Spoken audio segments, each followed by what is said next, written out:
From the pain, taking my message from the veins, speaking my lesson from the brain, seeing the beauty through the. Hey, you make me a believer, believer. Y bueno, después del Mundial este año hubo un europeo que había unas expectativas bastante altas, sí. Y bueno, al final no fue el resultado deseado. ¿Qué pasó ahí? A ver, este año fue un año muy difícil, como ya sabemos, no hace falta ni explicar el porqué. Y cuando a nosotros nos dijeron, nosotros estábamos muy convencidos de que se iban a hacer los Juegos Olímpicos. Claro. Todo iba rodado, estábamos entrenando muy bien. Los dos hicimos nuestras mejores marcas en ergómetro, que es la máquina que utilizamos para hacer físico. Manel hizo el récord de España de peso ligero. O sea, estábamos como cohetes. Y de repente nos dicen, chavales, que se cancelan los Juegos Olímpicos. Bueno, que se aplazan. Sí. Ahí la cabeza pegó un vuelco terrible y estuvimos igual, pues estuvimos entrenando durante la cuarentena y después, pero no de la misma forma. Al final, claro, eso al final cambia. Nos costó muchísimo llevarlo. Mira que los entrenadores intentaron, chavales, tranquilos, hay que seguir entrenando, puede que haya un europeo, pero nosotros no lo veíamos claro. Decíamos, si se han suspendido los Juegos Olímpicos, ¿cómo se va a hacer un europeo? ¿Por qué? Al final se hizo, no teníamos la carga de trabajo necesaria este principio de año y no llegamos en la forma que esperábamos. Los entrenamientos no estaban saliendo muy bien, pero a la hora de la verdad, cuando te vas a poner ahí delante los mejores de Europa, pues hace falta algo más que ir bien. ¿Tú veías mucha diferencia de preparación de otros países a, por ejemplo, vosotros? No, pero creo que los otros países son gente mucho más mayor contra la que remamos y igual a nivel mental están mucho más preparados para esas situaciones. A nosotros nos costó mucho sobrellevarlo, la verdad. O sea, la cuarentena fue dura para vosotros. Muy dura, muy dura. Y en casa, o sea, podíais entrenar, pero realmente al final tenías ergómetro o algo. Sí, sí, remábamos en ergómetro, teníamos un gimnasio bastante bueno dentro de lo que cabe, pero no es lo mismo poder estar remando o simplemente no tener ese estrés en la cabeza de se han cancelado los juegos, se han cancelado los juegos, se han cancelado los juegos. Que quieras o no, es imposible sacártelo de la cabeza, ¿sabes? ¿Y cómo entonces, cómo enfocáis luego cuando se pueda abrir y empieza poco a poco? Al final eso fue en escala y fue muy poco a poco. Sí, ¿Cómo enfocasteis eso psicológicamente y bueno, y a nivel de preparación para ir ahora remontando poco a poco esa forma?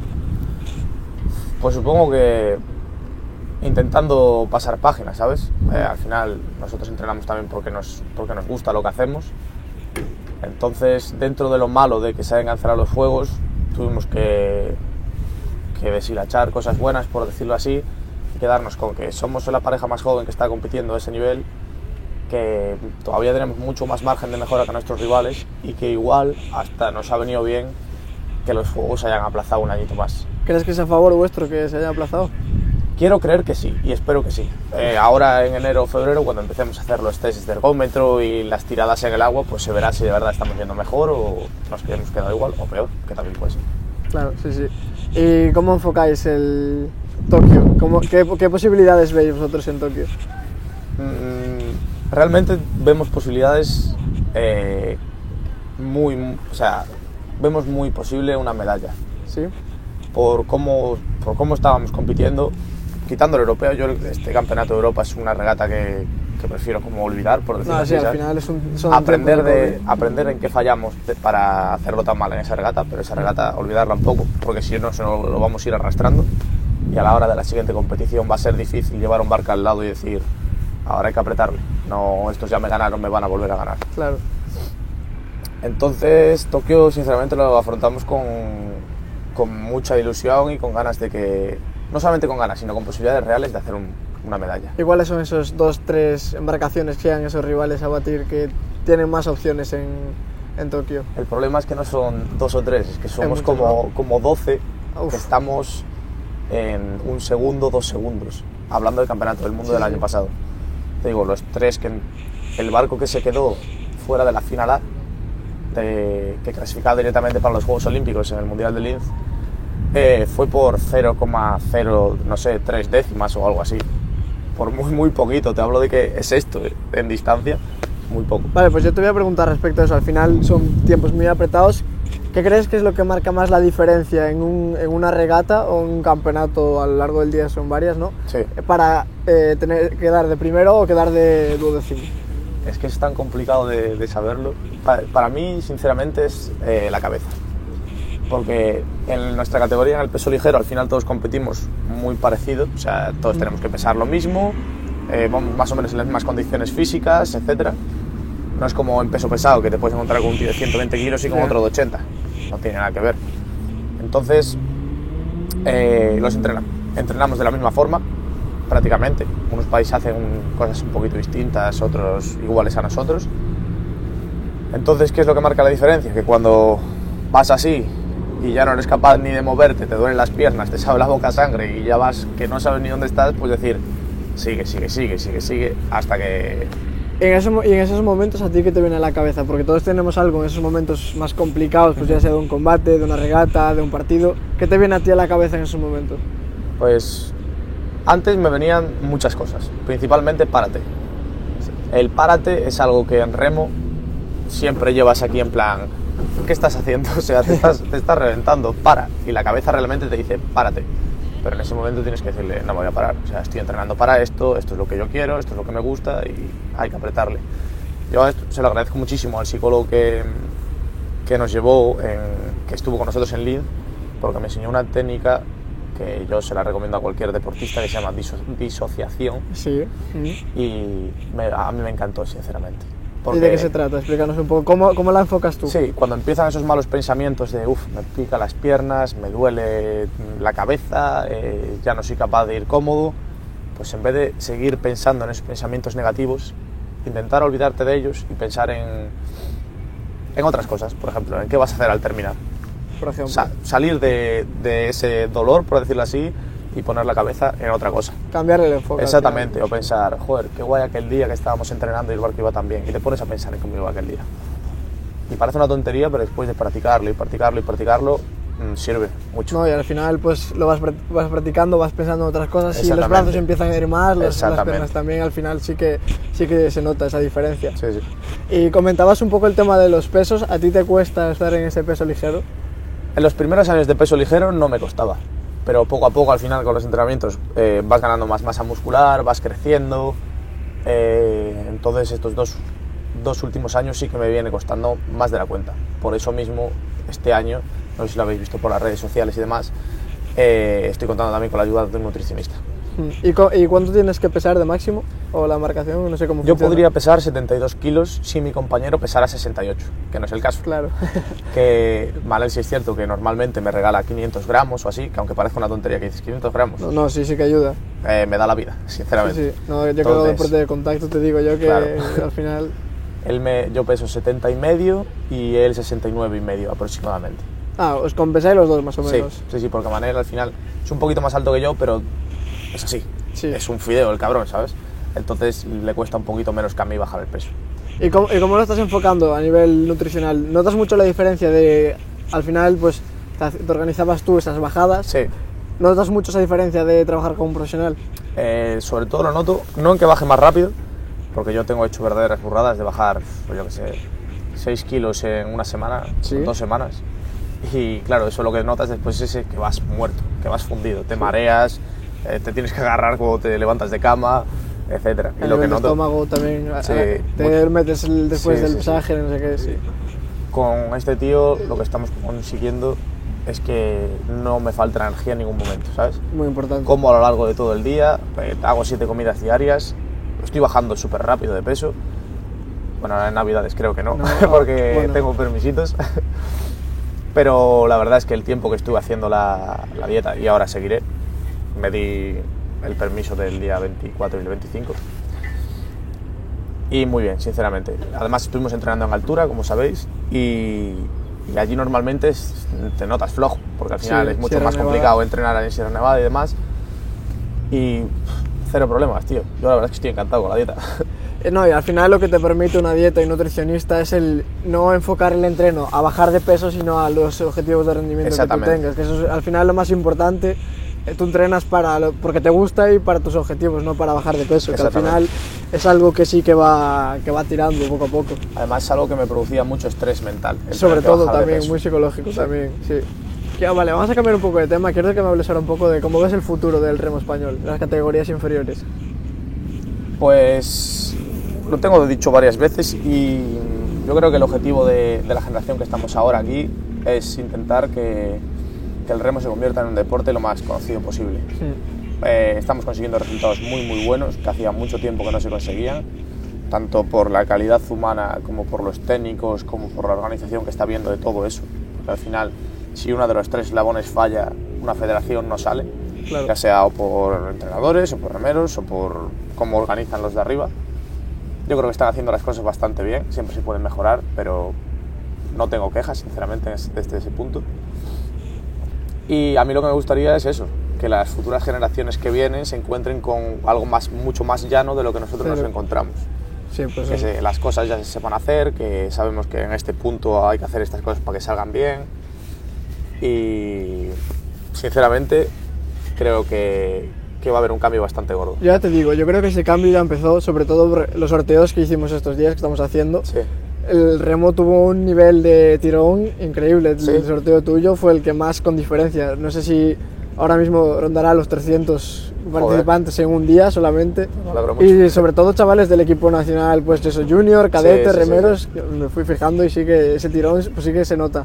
A lo mejor también es que seas olímpico, eres la referencia también, pero sí que se nota. Bueno, ahora vamos a hablar un poco de un tema también un poco más complicado, que es un poco el coste del éxito, ¿no? El salir menos en las dietas. ¿Tú cómo llevaste eso en tu adolescencia? Al final te fuiste con 17 años, es una época que más se suele salir. Complicada, la época complicada, digamos. ¿Cómo lo llevaste tú? A ver, pues me voy a sincerar aquí con vosotros. Yo el primer año que estuve en Sevilla, no voy a decir que me perdiese, pero os pongo en situación, ¿vale? 17 años, independizado, solo en Sevilla, una ciudad enorme. Yo llegué allí, claro, y dije, ¿pero esto qué es? O sea, muchísima gente por la calle, de terraceo, con sus cervecitas, no sé qué. Además que allí el tema de la cervecita, todo el día cervecita, y a las 12 meterte en cama es sagrado. Sagrado, ¿no? Y la verdad es que el primer año que estuve por allí, pues me perdí un poquito en ese sentido. No es que no entrenase, porque seguía entrenando bien, al final tuve muy buenos resultados, no fue eso, sino que claro, fue un choque muy grande, sobre todo cultural. En el instituto me costó un montón, porque llegué allí en bachiller y yo me acuerdo que estaba leyendo un texto y yo no era capaz de seguir ese texto. Pero es que parece mentira, pero es que hablan muy diferente. Claro. Y claro, llegué allí y no me enteraba de nada. Entre la reventada de los entrenamientos, entrenaba a las 6 de la mañana para poder ir a clase y tal. Llegaba a clase y pues, no me enteraba. Entonces ese año dejé bachiller. ¿Y qué estás haciendo ahora?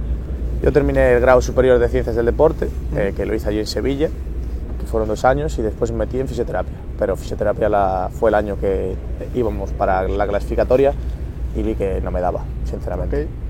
Y lo tengo aparcado por ahora. Estoy tirando un poquito más por la rama del emprendimiento y los negocios. Sí, ya se te ve por las redes sociales con el Bitcoin también, ese tipo de cosas. Bueno, eso al final, más que emprendimiento, eso es... Sí, está bien, pero no es exactamente a lo que me gustaría dedicar. Y el tema eso de, por ejemplo, el de salir de fiesta. Tú, el tener que, al final, tienes la mitad o mucho menos vida social que cualquier adolescente. Sí. ¿Y eso tú cómo lo llevaste? Tampoco es que se llevara mal, a ver, es duro el ver, por ejemplo, que tú estás en Sevilla y ver a todos tus amigos en San Juan, ¿sabes? San Juan, que es mi fiesta favorita, pero de siempre, y ver a todos en la playa, con las hogueras, pasándoselo genial, bañándose, y tú despertándote a las 7 de la mañana y ellos subiendo vídeos todavía que se está haciendo de día. Claro. Y tú en cama así, diciendo, joder, macho, y ahora me toca ir a entrenar, ¿sabes? Pero al final es con lo que siempre nos apoyamos nosotros, los que estamos en el equipo, y es nosotros en unos años vamos a poder hacer eso. Lo que estamos haciendo nosotros ahora, muy poca gente lo puede hacer. Entonces creo que es una buena forma de dar la vuelta a la tortilla y decir, sí, esto me está jodiendo, pero lo voy a poder hacer dentro de unos años. Claro. No tendré 20, pero bueno, igual tengo 30, ¿qué más da? ¿Sabes? Lo puedes hacer igual. Y lo intentamos enfocar por ahí, que tampoco nos suponga un problema. Además, tampoco es que nunca nos demos el caprichito, no, exactamente, sí, de salir y de despejarnos un poco.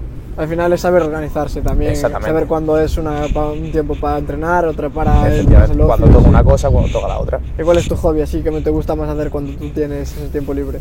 Yo realmente es que soy un culo inquieto, o sea, si no estoy haciendo remo, estoy haciendo mountain bike, o me salgo con la bici de carretera, o no sé, o me voy a hacer me flipa el senderismo, o sea, conocer sitios nuevos andando, patear por ahí por la montaña, más con Dani, nuestro preparador físico. En Sierra Nevada siempre tengo mucha controversia, porque soy bastante aventurero, ya Sí. me encanta irme por la nieve, por la montaña y estar todo el día andando. Sí, es prepara ya, ¿no? Para Eso ahí, y no nos deja, porque claro, al final la montaña es peligrosa. Claro. Y hay hielo y hay cosas, y además, claro, después llegamos y le contamos todas las aventurillas que hacemos cada vez que salimos, y este año nos ha dicho a pasear por aquí, nada de irse para la montaña. Bueno, pues quiero que me cuentes alguna anécdota de alguna aventurilla de esas, así para Buf. acabar. Algo así que te haya pasado pues, en una competición, una concentración, algo así que puedas contar, Sí, pero sí, que sí. una anécdota así curiosa. A ver, y será por anécdotas, pero venga, una en Sierra Nevada el año pasado, eso, había un día de series en el ergómetro y era o series o ir a caminar, era veleta y vuelta, hasta el pico y vuelta. Tenemos unas fotos de ese día increíbles. Y la verdad que nos la jugamos bastante, o sea, estaba todo muy nevado, placas de hielo, la gente subiendo con grampones, con picos, con cuerdas. Nosotros dijimos, pues venga, la aventura, unas botas, la mochila y los guantes. Empezamos a tirar para arriba y claro, no seguimos ni el camino que hay para subir, no, subimos por la ladera de la montaña, así, Sí. off-road total. Y llegó un punto que, o sea, que te quedabas, llegamos a un puntito aquí, ¿vale? Y el pico estaba aquí, y teníamos que cruzar así. Uf. Y todo esto era como una pared de hielo, ¿vale? Y pues tú imagínate, colgados allí, te enganchabas una placa de hielo, te ibas para abajo, llegabas 10 metros para abajo, ya tenías que volver a subir. Y bueno, cuando le contamos eso ya nos dijo, mira, no volvéis a ir nunca más. Vale, por último, para finalizar, tú desde tu punto de vista, ¿qué crees que pueden aportar este proyecto al deporte? A mí me parece un proyecto increíble que creo que todos deberíamos colaborar en que saliese mucho más arriba, mucho más a flote, que estas entrevistas llegaran lo más lejos posible, porque nos estás dando la oportunidad, tú y todo tu equipo, de que los deportistas minoritarios, de deportes minoritarios, consigamos llegar a un público mucho más extenso. Sí, al final Y eso es el creo objetivo. que es genial, que nos queráis ayudar de esa forma. Así que por mi parte, y supongo que por el resto de deportistas, toda la ayuda que nosotros podamos brindar a vosotros, también contar con ella. Bueno, pues muchas gracias, es un honor tenerte aquí y bueno, vamos a darle caña ahora con los A entrenamientos. vosotros, perfecto.